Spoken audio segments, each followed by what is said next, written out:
বাংলাদেশ কঠিন সময় পার করছে জানিয়ে সবাইকে ঐক্যবদ্ধ হয়ে পরিস্থিতি মোকাবিলার আহ্বান জানিয়েছেন প্রধান উপদেষ্টা ডক্টর মোহাম্মদ ইউনূস। সকালে মিরপুর সেনানিবাসে ন্যাশনাল ডিফেন্স কোর্স এবং আর্ম ফোর্সেস ওয়ার কোর্সের সমাপনী অনুষ্ঠানে এই আহ্বান জানান তিনি। এ সময় প্রধান উপদেষ্টা বলেন, দেশের যে কোনো বিপর্যয় থেকে শুরু করে জাতিসংঘের শান্তিরক্ষা মিশনে সশস্ত্র বাহিনীর ভূমিকা প্রশংসনীয়। পরে এনডিসির উচ্চমানসম্পন্ন পাঠ্যক্রমে রাষ্ট্রের বিভিন্ন গুরুত্বপূর্ণ বিষয় অন্তর্ভুক্ত থাকায় প্রধান উপদেষ্টা সন্তোষ প্রকাশ করেন। চলতি বছর ন্যাশনাল ডিফেন্স কোর্স 2024-এ 95 জন কোর্স মেম্বার অংশ নেন, যার মধ্যে রয়েছেন বাংলাদেশ সশস্ত্র বাহিনীর 46 জন, বেসামরিক প্রশাসনের 16 জন এবং 18টি বন্ধু প্রতিম দেশে 33 জন সদস্য। অন্যদিকে বাংলাদেশ সেনা, নৌ ও বিমান বাহিনী থেকে 55 জন course member armed forces war course 2024 সম্পন্ন করেছেন।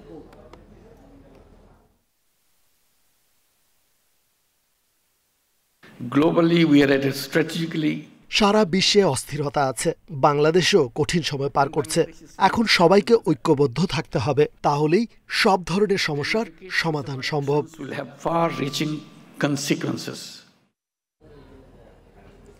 জাতীয় ঐক্য প্রতিষ্ঠার লক্ষ্যে আজ বিভিন্ন রাজনৈতিক দলের নেতাদের সাথে সংলাপে বসছেন প্রধান উপদেষ্টা ডক্টর মোহাম্মদ ইউনূস। বিকেল 4টায় রাষ্ট্রীয় অতিথি ভবন যমুনায় হবে এই বৈঠকটি। সংলাপে বিএনপির পক্ষ থেকে স্থায়ী কমিটির সদস্য ডক্টর খন্দকার মোশাররফ হোসেনের নেতৃত্বে 5 সদস্যের প্রতিনিধি দল যোগ দেবেন বলে জানা গেছে। এর আগে মঙ্গলবার বিকেলে রাজধানীর ফরেন সার্ভিস একাডেমিতে ব্রিফিংয়ে সংলাপের বিষয়ে জানান প্রধান উপদেষ্টার প্রেস সচিব শফিকুল আলম। তিনি বলেন, রাজনৈতিক দলগুলোর পাশাপাশি ধর্মীয় নেতাদের সঙ্গেও সংলাপে বসবে অন্তর্বর্তী সরকার। এরই ধারাবাহিকতায় আগামীকাল ধর্মীয় নেতাদের সাথে সংলাপ হবে।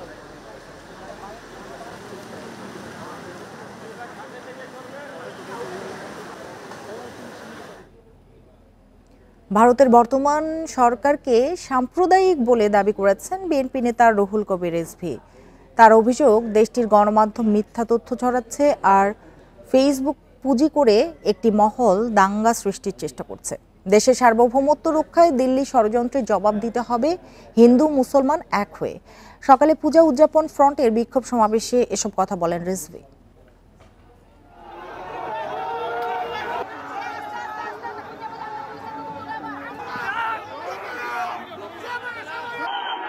ভারতের আগরতলায় বাংলাদেশের সহকারী হাইকমিশনে হামলা হয় সোমবার। সেখানে হামলা ভাঙচুরের পাশাপাশি জাতীয় পতাকা পোড়ায় হিন্দু সংঘর্ষ সমিতি। এর প্রতিবাদে জাতীয় প্রেসক্লাবের সামনে পূজা উদযাপন ফ্রন্টের বিক্ষোভ সমাবেশ। এ সময় হিন্দু নেতাদের দাবি, সংখ্যালঘু নির্যাতন নিয়ে ভারত যেসব অভিযোগ করছে তা ভিত্তিহীন। আমাকে বলেছিলেন যে আপনি হিন্দুদের বিরুদ্ধে বলেন, আমি হিন্দুদের বিরুদ্ধে বলি না। আমি যতবার হিন্দুদের পাশে দাঁড়িয়েছি, আপনারা কে কখন হিন্দুদের পাশে দাঁড়িয়েছেন? 17 বছর প্রতিটা হিন্দুর উপর নির্যাতন হয়েছে, তখন কোথায় ছিলেন? যখন এই দেশের হিন্দু, মুসলিম, বৌদ্ধ, খ্রিস্টান একসাথে থাকে, ওই পার্শ্ববর্তী দেশের তথাকথিত হিন্দু মৌলবাদী সরকার মরিয়া হয়ে ওঠে। এই কর্মসূচিতে প্রধান অতিথির বক্তব্যে বিএনপি নেতা রুহুল কবির রিজভী বলেন, শেখ হাসিনার পতন মেনে নিতে পারছে না দিল্লি, তাই বাংলাদেশের বিরুদ্ধে নানা ষড়যন্ত্র করছে তারা। গণতন্ত্রের জন্য আমাদের মহান আত্মত্যাগ, সেই মহান আত্মত্যাগকে আপনারা ভুলুণ্ঠিত করার চেষ্টা করছেন, তাতে কোনো লাভ হবে না। সিরাজউদ্দৌলার মোহনলাল একসাথে লড়াই করতে পারে দেশের মুক্তির জন্য, দেশ রক্ষার জন্য, ঠিক একইভাবে আমরা হিন্দু মুসলমান আমরা লড়াই করব দিল্লির দাসত্বকে। পরে জাতীয় প্রেসক্লাব থেকে বিক্ষোভ মিছিল বের করে পূজা উদযাপন ফ্রন্ট। পুরানা পল্টন নাইটেঙ্গেল মোড় হয়ে নয়াপল্টনে বিএনপির কেন্দ্রীয় কার্যালয়ের সামনে গিয়ে শেষ হয় এ কর্মসূচি। মাহমুদ শরীফ, ইন্ডিপেন্ডেন্ট নিউজ, ঢাকা। ভারতের প্রতি বাংলাদেশ বিরোধী কার্যকলাপ বন্ধের আহ্বান জানিয়েছেন বিএনপি মহাসচিব মির্জা ফখরুল ইসলাম আলমগীর। মঙ্গলবার লন্ডনে স্থানীয় সময় বিকেলে এক সমাবেশে এই আহ্বান জানান তিনি। মির্জা ফখরুল বলেন, দেশে গণতন্ত্র ফেরার সুযোগ তৈরি হয়েছে, এজন্য দ্রুত নির্বাচনের আয়োজন করতে হবে। এ লক্ষ্যে অন্তর্বর্তী সরকারকে সব ধরনের সহায়তা করবে বিএনপি।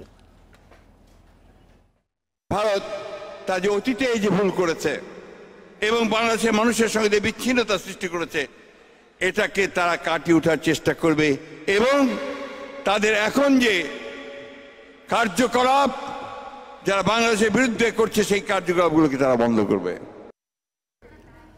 মাহমুদুর রহমান নামে দাফন করা ব্যক্তি বিএনপি নেতা হারিস চৌধুরী। ডিএনএ পরীক্ষায় প্রমাণ মিলেছে বলে জানিয়েছেন হাইকোর্ট। গত 5 সেপ্টেম্বর হারিস চৌধুরীর মরদেহ কবর থেকে তুলে ডিএনএ টেস্টের নির্দেশ দেয় হাইকোর্ট। পরে 8 অক্টোবর কবর থেকে তোলার বিষয়ে ম্যাজিস্ট্রেট নিয়োগ দেওয়া হয়। গত 16 অক্টোবর পরিচয় নিশ্চিতে ডিএনএ পরীক্ষার জন্য বিএনপি নেতা হারিস চৌধুরীর মরদেহ কবর থেকে তোলা হয়। পরে মরদেহ ঢাকার মিটফোর্ড হাসপাতালে নিয়ে যাওয়া হয়। হারিস চৌধুরী সাবেক প্রধানমন্ত্রী খালেদা জিয়ার রাজনৈতিক উপদেষ্টা ছিলেন। পরিষ্কারভাবে পুলিশ প্রশাসন বলে, কনসার্ন ডিপার্টমেন্ট, যে ওই বডিটির ব্যারিস্টার সামিরা তানজিন চৌধুরী উনার জৈবিক পিতা, তার মানে উনার পরিচয় নিয়ে আর কোনো সন্দেহ থাকে না। আমি শুরু থেকেই বলেছি, আমি দাফন করেছি নিজের হাতে, আমার বুকে আমার বাবা মারা গেছেন এবং সেই সত্যটা বেরিয়ে আসলো। এটা দুঃখজনক যে আমাকে এটার মধ্যে দিয়ে যেতে হলো। আরো জানাতে হাইকোর্ট চত্বর থেকে যোগ দিয়েছেন সহকর্মী জাহিদুল বাশার। বাশার, মরদেহ নিয়ে যে ধোঁয়াশা ছিল সেটি তো কেটে গেল, এখন পরবর্তীতে কি করা হবে, আদালত কি বলল, আর পরিবারের সাথে নিশ্চয়ই আপনার কথা হয়েছে, কি বলল পরিবার? জি দেখুন, পরিবার থেকে এখানে এসেছিলেন তার মেয়ে ব্যারিস্টার সামিরা তানজিন চৌধুরী, যার বক্তব্য এতক্ষণ দেখছিলেন দর্শকরা। তিনি স্পষ্ট করেছেন এবং এটি সত্য যে দীর্ঘদিনের এই সাবেক বিএনপি সরকারের সময়ের যে অত্যন্ত প্রভাবশালী নেতা বিএনপি চেয়ারপারসন খালেদা জিয়ার যে রাজনৈতিক উপদেষ্টা ছিলেন তৎকালীন প্রধানমন্ত্রীর, তো হারিস চৌধুরীকে নিয়ে এক ধরনের ধোঁয়াশা ছিল। কে হারিস চৌধুরী, তার পরিচয় কি, হ্যাঁ, এবং পরবর্তীতে যেটি জানা যাচ্ছিল যে মাহমুদুর রহমান নামে তিনি তার পরিচয় গোপন করেছেন, তার এনআইডি পরিবর্তন হয়েছে, নানান সংবাদ বেরোচ্ছিল। কিন্তু আজকে সেই বিষয়টি নিশ্চিত হলো, আদালতকে সেই প্রতিবেদন জানানো হয়েছে ডিএনএ টেস্টে। সেখানে তার মেয়ে ব্যারিস্টার সামিরা তানজিন চৌধুরী, যিনি কিছুক্ষণ আগে ব্রিফিংয়েও ছিলেন, তার সাথে তার বাবার ডিএনএ টেস্টের সরাসরি ফলাফল মিলে যাওয়ায় এখন এটি প্রমাণিত যে হারিস চৌধুরী, যিনি সাভারের জালালাবাদ এলাকার খাতামুন্নাবিগির নামে একটি মাদ্রাসার কবরগ্রস্ত করা হয়েছে যে ব্যক্তিকে, সেই ব্যক্তি হচ্ছে সামিরা তানজিন চৌধুরীর বায়োলজিক্যাল ফাদার বা জৈবিক পিতা, তার মানে তিনি হচ্ছেন তার পিতা।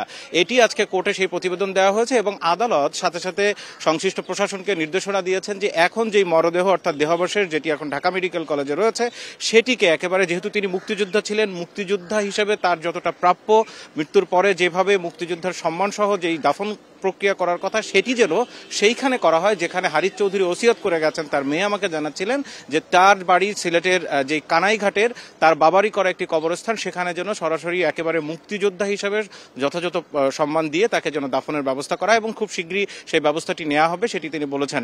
কিন্তু এখানে তার মেয়ে সহ যিনি আইনজীবী ছিলেন তারা যেটি বলছেন যে তার আগে তারা অনেকবারই চেষ্টা করেছেন যে তিনি যে হারিস চৌধুরী সেই পরিচয়টি নিশ্চিত করতে, কিন্তু সরকারের বিভিন্ন জায়গা থেকে অর্থাৎ বিগত আওয়ামী লীগ সরকারের তরফ থেকে তারা সে ধরনের সহযোগিতা পাননি। কারণ হচ্ছে যে বিষয়টি বলছেন যে তিনি হারিস চৌধুরী হিসেবে ঢাকাতে, অর্থাৎ তার বিরুদ্ধে কিন্তু অনেকগুলো মামলা ছিল, তার বিরুদ্ধে এই আপনি জানেন যে কয়েকদিন আগে যে গ্রেনেড হামলা মামলা রায় দেওয়া হলো 21 আগস্টের, সেই মামলায়ও কিন্তু তিনি যাবজ্জীবন সাজাপ্রাপ্ত আসামি ছিলেন, সেখান থেকে তিনি খালাস পেয়েছেন। যাই হোক, প্রায় 6টির মতো সাজাপ্রাপ্ত আসামি হিসেবে তিনি ছিলেন।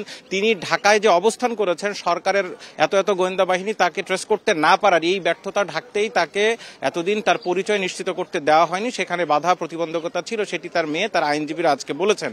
তো এখন যেহেতু হারিস চৌধুরীকে শনাক্ত করা হয়েছে, তার মেয়ে বলেছেন যে তিনি অনেকবারই চেয়েছিলেন, যেহেতু তিনি দাফন করেছেন, তিনি জানেন যে এটি তার বাবা, কিন্তু সেই সত্যটি তিনি প্রকাশ করতে পারেননি। আজকে এসে তিনি এও দাবি করেছেন যে তিনি যে আসলে একজন নিরাপরাধ মানুষ ছিলেন, 21 আগস্ট গ্রেনেড হামলার মামলার সেই রায়ে কিন্তু তিনি সহ 49 আসামি খালাস পাওয়ায় সেই বিষয়টি স্পষ্ট হলো। তবে এখানে আরো একটি প্রশ্ন রয়ে গেছে, সেটি হচ্ছে যে তার যে খবরটি বেরোয়েছিল যে এনআইডি কার্ডের নাম পরিবর্তন, একই সাথে পাসপোর্টের নাম পরিবর্তন সহ এই যে মাহমুদুর রহমান নাম ধারণ করা, সেই বিষয়টি নিয়ে আমি তাকে জিজ্ঞেস করেছিলাম যে এটি তাহলে কারা করলো, এটি কেন হলো। তিনি বলেছেন যে এগুলো মিথ্যা সংবাদ, তিনি আসলে কোনো ধরনের নাম পরিবর্তন করেননি। যাই হোক, সেই 2007 সালের এক রাতে হারিস চৌধুরীর কানাইঘাটের বাসায় যখন তৎকালীন যে সেনা সমর্থিত যে যৌথ বাহিনী, তখনকার সরকারের অধীনে যে যৌথ বাহিনী অভিযান চালানোর পর থেকে হারিস চৌধুরী সেই যে সিলেট ছাড়লেন, তারপরের থেকে আসলে তার আর খোঁজ কোথাও পাওয়া যাচ্ছিল না। জানা যাচ্ছিল যে তিনি ভারত হয়ে লন্ডনে গেছেন, বিভিন্নভাবে তিনি তার বিভিন্ন ধরনের খবর আসছিল এবং এক পর্যায়ে যে ধোঁয়াশা তৈরি হলো যে হারিস চৌধুরী বেঁচে আছেন নাকি মারা গেছেন। সর্বশেষ আজকে সেই সমাধান হলো, তিনি মাহমুদুর রহমান নামে যেই ব্যক্তিকে আসলে সেখানে দাফন করা হয়েছিল তার মেয়ে দাবি করেছিলেন তিনি হারিস চৌধুরী। আজকে ডিএনএ টেস্টের ফলাফল আদালতে প্রতিবেদন উপস্থাপনের মাধ্যমে এটি প্রমাণিত হলো যে হারিস চৌধুরী মারা গেছেন। তিনি খুব শীঘ্রই তাকে সিলেটের কানাইঘাটে একেবারে মুক্তিযুদ্ধের মর্যাদায় তাকে দাফন করা হবে। হাইকোর্ট চত্বর থেকে কথা হচ্ছিল সহকর্মী জাহিদুল বাশারের সাথে। রাষ্ট্র সংস্কারের ৩১ দফা নিয়ে চট্টগ্রামে চলছে বিএনপির বিভাগীয় কর্মশালা। এতে 10টি সাংগঠনিক জেলার বিএনপি ও অঙ্গ সংগঠনের নেতারা এবং পেশাজীবী সংগঠনের 600 নেতা অংশ নেন। বেলা 11টা থেকে নগরীর লালখান বাজারে ইঞ্জিনিয়ার্স ইনস্টিটিউটে শুরু হয় কর্মশালার প্রথম অধিবেশন। বিকেল 3টায় দ্বিতীয় অধিবেশনে অনলাইনে সরাসরি যুক্ত হয়ে বক্তব্য রাখার কথা রয়েছে দলের ভারপ্রাপ্ত চেয়ারম্যান তারেক রহমানের। বিএনপি ক্ষমতায় এলে রাষ্ট্র পরিচালনার জন্য দফাগুলো কিভাবে বাস্তবায়ন করবে সে বিষয়ে দিক নির্দেশনা দেন নেতারা। আগামী দিনে তৃণমূলের নেতাকর্মীদের মাধ্যমে এই বার্তা সাধারণ মানুষের মাঝে ছড়িয়ে দেওয়ার আহ্বানও জানান তারা। বলবেন যে বাকি দুটো ছবির উদ্দেশ্যটা কি? মাঝখানে রয়েছেন বেগম খালেদা জিয়া, তার পাশে জনাব তারেক রহমান। স্বাধীনতা যুদ্ধে কি তাদের কোনো অবদান আছে নাকি? আপনারা বলবেন যে একজন গৃহবধূ আর একজন ছোট একটা বালক, স্বাধীনতা যুদ্ধে তাদের কি অবদান? 31 দফাকে তিনি তো নিজের বলে দাবি করেননি। উনি বলেছেন যে বাংলাদেশের সব মানুষের এতে অংশগ্রহণ করুক, কারণ রাষ্ট্র কেউ একা একা মেরামত করতে পারে না। তিনি সবমানা দল যারা স্বৈরাচার বিরোধী আন্দোলনের সঙ্গে ছিল তাদেরকে সাথে নিয়ে 27 দফাকে উন্নীত করেছেন 31 দফায় এবং ধারণা দিয়েছেন একটি জাতীয় সরকারের। গণহত্যার মামলায় সাবেক মন্ত্রী আমির হোসেন আমু ও কামরুল ইসলামকে গ্রেপ্তার দেখিয়েছে আন্তর্জাতিক অপরাধ ট্রাইব্যুনাল। পরে তাদের কারাগারে প্রেরণের নির্দেশ দেওয়া হয়। এ মামলায় 18 ডিসেম্বর আমির হোসেন আমু ও কামরুল ইসলামের পরবর্তী হাজিরার তারিখও নির্ধারণ করে ট্রাইব্যুনাল। সকালে কেরানীগঞ্জ কেন্দ্রীয় কারাগার থেকে তাদের আদালতে নেওয়া হয়। এর আগে অন্য মামলায় গ্রেপ্তার এই দুজনকে মানবতা বিরোধী অপরাধের মামলায় গ্রেপ্তার দেখাতে প্রসিকিউশনের আবেদনের ভিত্তিতে হাজির করার নির্দেশ দেন ট্রাইব্যুনাল। গত 6ই নভেম্বর রাজধানীর ধানমন্ডি এলাকা থেকে গ্রেপ্তার হন আমির হোসেন আমু আর 18ই নভেম্বর উত্তরা থেকে গ্রেপ্তার করা হয় কামরুল ইসলামকে। প্রসিকিউটর MH তামিম জানান, 19 জুলাই 14 দলীয় জোটের সঙ্গে বৈঠকে কারফিউ জারির সিদ্ধান্ত হয়। ওই সময় দেখামাত্র গুলির নির্দেশনা দেওয়া হয়েছিল। ওই বৈঠকে এ ধরনের সিদ্ধান্তের অন্যতম নীতি নির্ধারক ছিলেন আমির হোসেন আমু।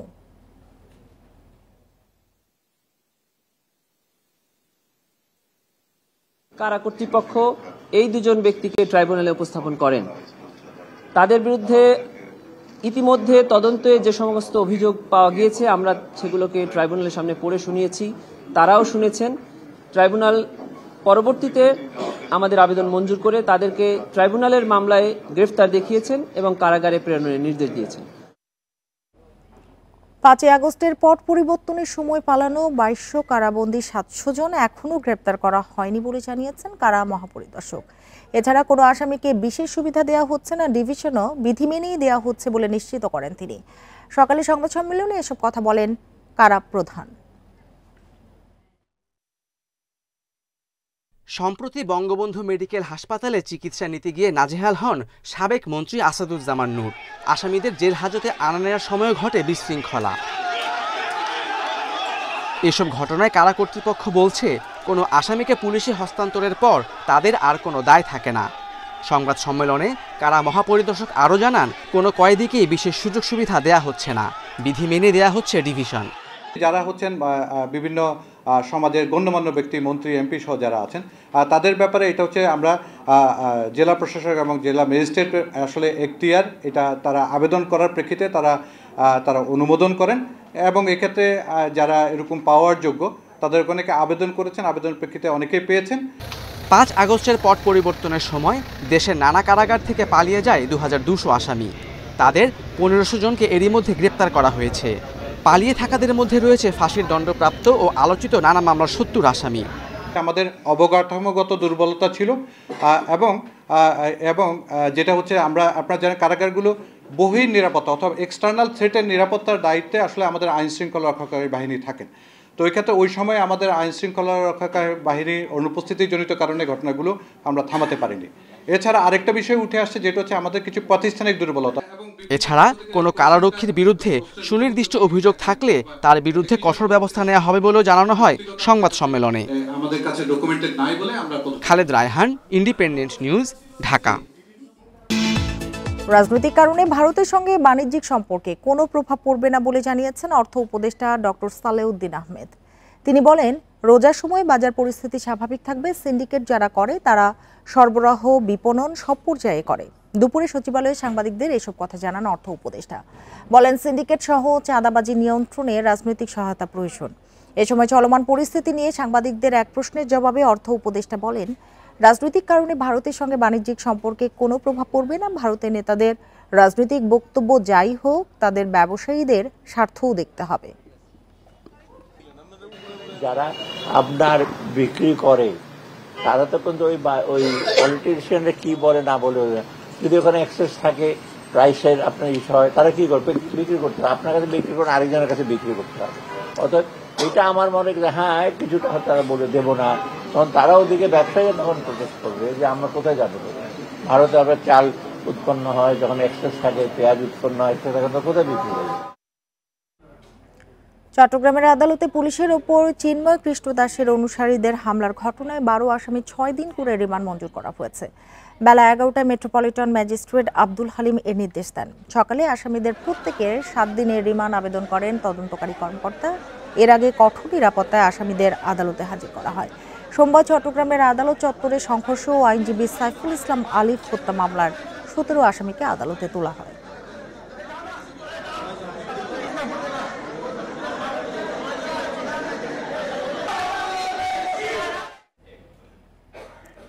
সনাতনী জাগরণ মঞ্চের মুখপাত্র চিন্ময় কৃষ্ণ দাসের গ্রেপ্তার প্রসঙ্গ উঠল মার্কিন পররাষ্ট্র মন্ত্রণালয়ের ব্রিফিংয়ে। এ প্রশ্নে মুখপাত্র বেদান্ত প্যাটেল বলেন, আটক ব্যক্তিদের উপযুক্ত আইনি সুযোগ দিতে হবে এবং নিশ্চিত করতে হবে মৌলিক স্বাধীনতা ও মানবাধিকারের দিকটি।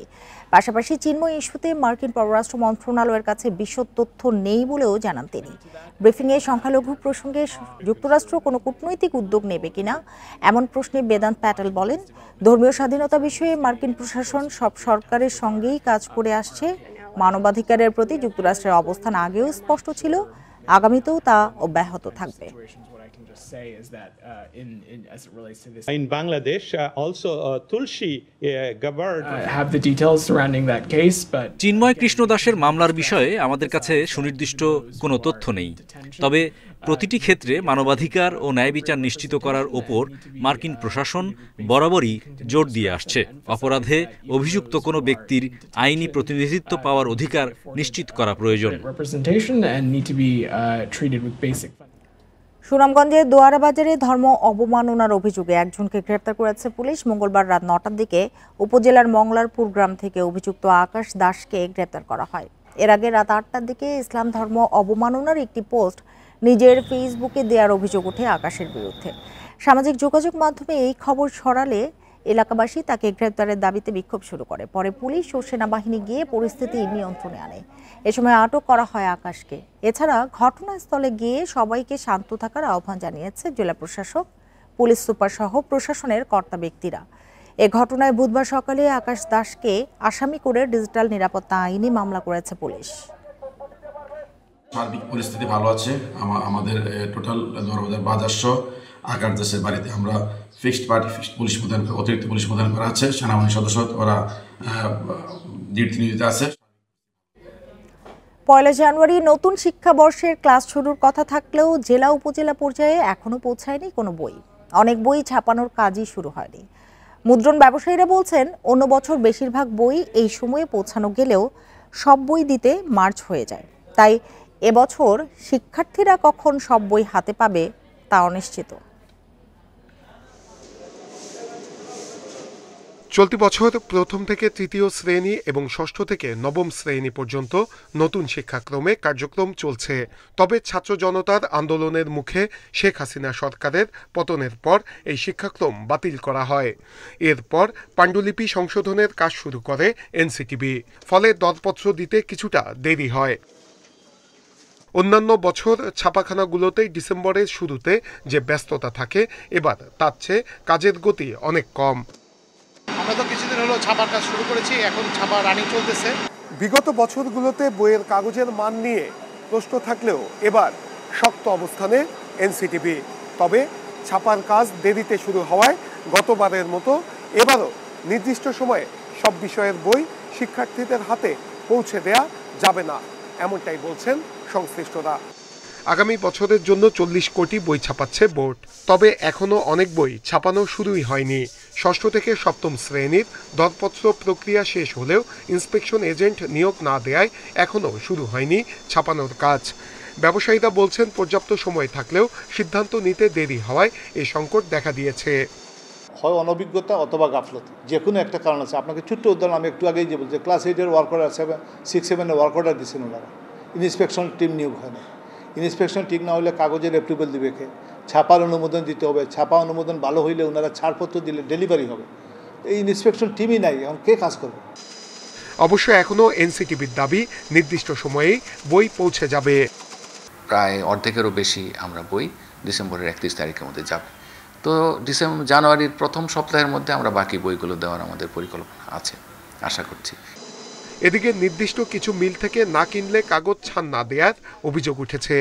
এটিও ছাপাতে দেরি হওয়ার কারণ বলছেন ব্যবসায়ীরা। নূরে আলম, ইন্ডিপেন্ডেন্ট নিউজ, ঢাকা। শাহজালাল আন্তর্জাতিক বিমানবন্দর দিয়ে বন্যপ্রাণী পাচার থামছে না। সোমবার 305টি বিলুপ্ত প্রায় কচ্ছপের চালান আটক হয়েছে। কচ্ছপগুলো লাগেজ ব্যাগে চীন থেকে ঢাকায় আনে পাচারকারীরা। স্ক্যান মেশিনে ধরা পড়ায় আটক হন তিনি। বন বিভাগ বলছে শৌখিন পাখি ও অ্যাকুরিয়াম মাছ আমদানির অনুমোদন নিয়ে পাচারকারীরা বিমানবন্দরকে নিরাপদ রুট হিসেবে ব্যবহার করছে। শাহজালাল আন্তর্জাতিক বিমানবন্দরে আমেরিকান স্ন্যাপিং কচ্ছপ। আশুলিয়ার ব্যবসায়ী আবুল কাশেম চীন থেকে লাগেজ ব্যাগের আড়ালে এনেছেন এগুলো। তবে বিমানবন্দরে স্ক্যান মেশিনে ধরা পড়ে 305টি কচ্ছপ। এর মধ্যে 20টি স্ন্যাপিং কচ্ছপ আর বাকিগুলো লাল মুখ কচ্ছপ। অ্যাক্সেসরিজের মাল আনি না, ওইলি আমার ব্যবসা। কিন্তু আজকে আমার ওয়েট খালি তো নিয়ে গেলে আমি 3000 টাকা পাবো, তাদের খাবার আইটেমটা নিয়ে দিই, তারা খাবে এগুলি খাবার আইটেম। এখন কি আপনি চায়নার ওনাদের সাথে যোগাযোগ করতে পারছেন? আমি তো স্যার ফোন দিয়েছি, ফোন তো রিসিভ করেন না স্যার। সোমবার শাহজালাল বিমানবন্দরে আটক হয় মিঠাপানির স্ন্যাপিং কচ্ছপের চালান। এই প্রজাতির কচ্ছপের আদি নিবাস আমেরিকায়। সাইটিসের তালিকাভুক্ত হওয়ায় এগুলোর আমদানি রপ্তানি নিষিদ্ধ। তবে শৌখিন পাখি ও অ্যাকোরিয়াম মাছের আমদানির আড়ালে কচ্ছপ, ম্যাকাও, বিদেশি পাখিসহ নানা প্রাণী পাচার করে ব্যবসায়ীরা। এটা হয়তো দেশের বাইরেও পাচার হতে পারে, আমার দেশ দিয়ে ইন্ডিয়াতে যেতে পারে, হ্যাঁ, তারপরে পাকিস্তানে যেতে পারে, মায়ানমার যেতে পারে। এই অ্যাকোরিয়াম ফিশের আড়ালে এই টাইপের কচ্ছপও আনার একটা পায়তারা তাদের কন্টিনিউ থাকে আর কি। আমাদের বন বিভাগের কাছ থেকে এনওসি নেওয়া না। কয়েক বছর ধরে শাহজালাল বিমানবন্দর বন্যপ্রাণী পাচারের রুট হিসেবে ব্যবহার হচ্ছে। এখানে বন বিভাগের সার্বক্ষণিক তদারকির অভাবে পাচারের সুযোগ বাড়ছে। চাহিদা বা এই ডিমান্ডটুকু রেজ করছিলাম আমাদের মন্ত্রণালয় মাধ্যমে, বিমান ও পর্যটন মন্ত্রণালয়কে লিখছিলেন, ওনারা কনসার্ন দিয়েছিলেন, বাট এখনও আমরা সেই ওইরকম অ্যাকোমোডেশন বা একটা স্থান বা একটা রুম পাইনি। আন্তর্জাতিক সংস্থা ট্রাফিক বলছে প্রতি বছর বাংলাদেশ থেকে প্রায় 300 কোটি টাকার বন্যপ্রাণী পাচার হয়। Shahriar Anirban, independent news, Dhaka. চিকিৎসক নার্স না থাকায় বছরের পর বছর পড়ে আছে সেন্ট মার্টিন দ্বীপের একমাত্র সরকারি হাসপাতাল। বেসরকারি উদ্যোগে স্বাস্থ্যসেবা দেওয়া হলেও প্রকল্পের মেয়াদ শেষ হওয়ায় 1 মাস ধরে তাও বন্ধ। এখন চিকিৎসার জন্য হাতুড়ে ডাক্তার আর ফার্মেসি ভরসা দ্বীপের বাসিন্দাদের। সেন্ট মার্টিন দ্বীপে 2008 সালে উদ্বোধন হয় 10 শয্যার সরকারি হাসপাতাল। কয়েক বছর ঘুরতেই তা উন্নীত 20 শয্যায়। তবে চিকিৎসক ও নার্স সংকটে পড়ে আছে হাসপাতালটি। স্থানীয়রা বলছেন উদ্বোধনের পর হাসপাতালটিতে চিকিৎসক, নার্স সহ কর্মকর্তা কর্মচারী নিয়োগ দেওয়া হয়। তবে কিছুদিনের মধ্যেই সবাই হাসপাতাল ছেড়ে যান। এরপর থেকেই বন্ধ সেবা।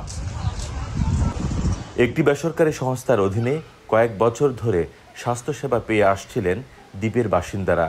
তবে 1 মাস আগে মেয়াদ শেষ হওয়ায় বন্ধ হয়ে গেছে সেই প্রকল্প। এখন রোগব্যাধিতে দ্বীপবাসীর ভরসা হাতুড়ে চিকিৎসক আর ফার্মেসি। রোগীর অবস্থা গুরুতর হলে দীর্ঘপথ পাড়ি দিয়ে যেতে হয় টেকনাফ বা কক্সবাজার সদর হাসপাতালে। এর জন্য ট্রলার ছাড়তে লাগে প্রশাসনের অনুমতি। পানিবাহিত রোগ বা সিজনাল অনেক রোগের কারণে অনেক অসুস্থ, কেউ ট্রিটমেন্ট পাচ্ছে না। আর যদি ডাক্তারের কাছে যায়, ওখানে যদি ডাক্তারের যদি না থাকে হাসপাতালে, তাহলে তার ফার্মেসিতে যাওয়া ছাড়া, হাতুড়ে ডাক্তার ছাড়া উপায় থাকে না। একজন এমবিবিএস ডাক্তারও নেই, নার্সও নেই, মিডওয়াইফও নেই, কেউ নেই। 15 জনের মধ্যে একজনও নেই। ও চতুর্থ শ্রেণীর কর্মচারী একজন আছেন। সিভিল সার্জন জানিয়েছেন দ্বীপটিতে স্বাস্থ্যসেবা নিশ্চিতে চিকিৎসক সহ 15 পদের জন্য মন্ত্রণালয়ে চাহিদাপত্র পাঠানো হয়েছে। মহাপরিচালক স্যারের দপ্তরে আমাদের বিভাগীয় পরিচালক স্যার হয়ে আমরা চিঠির চাহিদাপত্র দিয়েছি। এই যখন জনগণ নিয়োগ হবে আমরা এই স্বাস্থ্য সেবাটা আরও উন্নত এবং বেগবান করতে পারব। দেশের একমাত্র প্রবাল দ্বীপ সেন্ট মার্টিনের বাসিন্দা 10,000-এর বেশি। এছাড়া দ্বীপটি পর্যটকদের কাছে একটি জনপ্রিয় ভ্রমণ গন্তব্য। তৌফিকুল ইসলাম, ইন্ডিপেন্ডেন্ট নিউজ, কক্সবাজার। ভারতের উত্তরপ্রদেশে সত্য প্রকাশের রাষ্ট্রদ্রোহের মামলা হয়েছে শীর্ষ ফ্যাক্ট চেকিং প্রতিষ্ঠান অল্ট নিউজের সহ প্রতিষ্ঠাতা মোহাম্মদ জুবায়েরের বিরুদ্ধে। ইসলাম ধর্ম অবমাননা সংক্রান্ত একটি পোস্টকে কেন্দ্র করে এই মামলা হয়েছে। উত্তরপ্রদেশ পুলিশের দাবি, জুবায়ের ভারতের সার্বভৌমত্ব, ঐক্য ও অখণ্ডতাকে বিপন্ন করেছেন। জামিনের অযোগ্য ধারার এই অভিযোগ প্রমাণ হলে 7 বছর থেকে আজীবন কারাদণ্ড হতে পারে জুবায়েরের। এরই মধ্যে তার আইনজীবীরা অন্তর্বর্তী জামিনের পাশাপাশি মামলা খারিজের আবেদন জানিয়েছেন। এ ঘটনায় উদ্বেগ জানিয়েছে মানবাধিকার সংস্থা ও সাংবাদিক সংগঠনগুলো। 3রা অক্টোবর এক পুরোহিতের একটি ভিডিও সামাজিক যোগাযোগ মাধ্যমে পোস্ট করেছিলেন জুবায়ের। এর জেরেই এই পুরোহিতকে ধর্মীয় অনুভূতিতে আঘাত লাগে এমন মন্তব্য করতে দেখা গেছে।